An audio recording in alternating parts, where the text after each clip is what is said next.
It's a Marlboro Monday here on the Snews, LonghornStation.com. Thank you, David Anderson.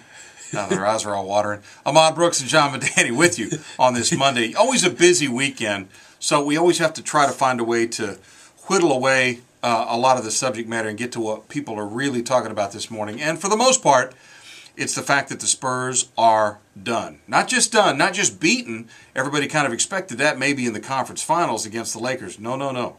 Didn't make the conference finals.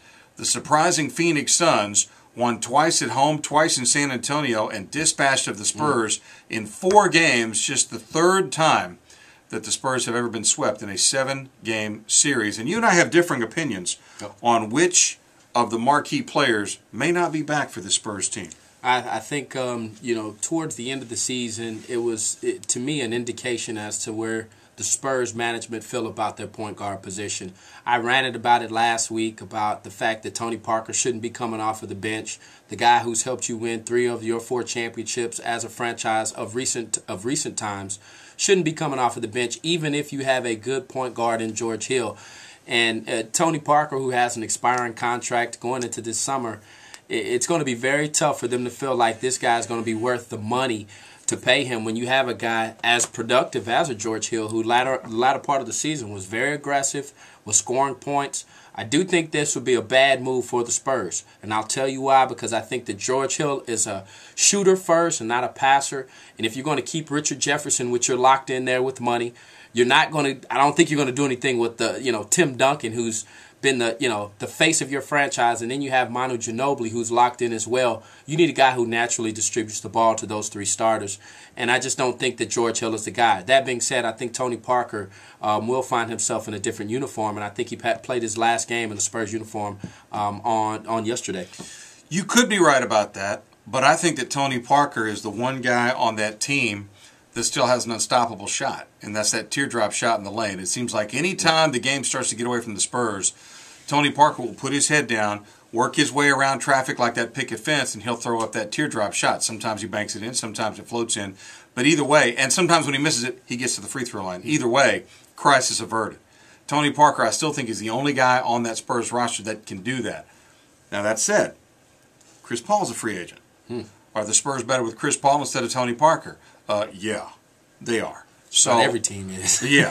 So we'll see what happens. And one thing for sure in the Western Conference, if you don't have a great point guard, you're already starting from behind. You're going to struggle. Because Steve Nash is not showing any signs of age. Darren Williams is outstanding. Chauncey Billups still has some game left. Averaged 20 points a game first time in his career.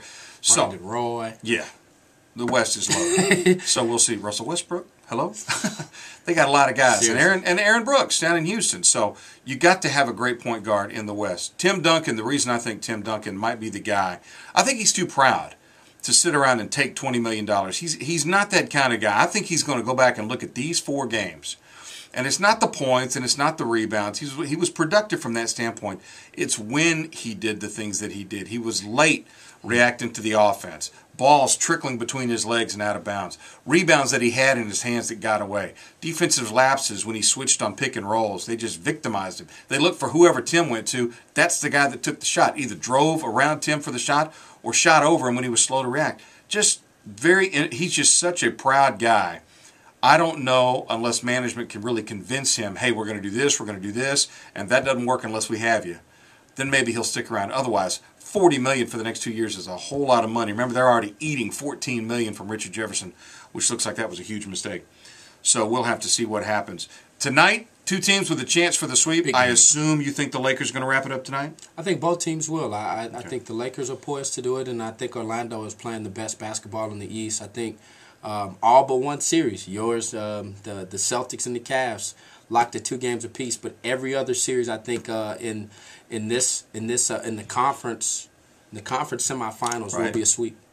Well, and I do think Atlanta just looks like they don't have any heart at all. So both series could end tonight, but it doesn't matter because the Phoenix Suns you can smell the destiny from here. Think about it. They've been to the finals twice in their history.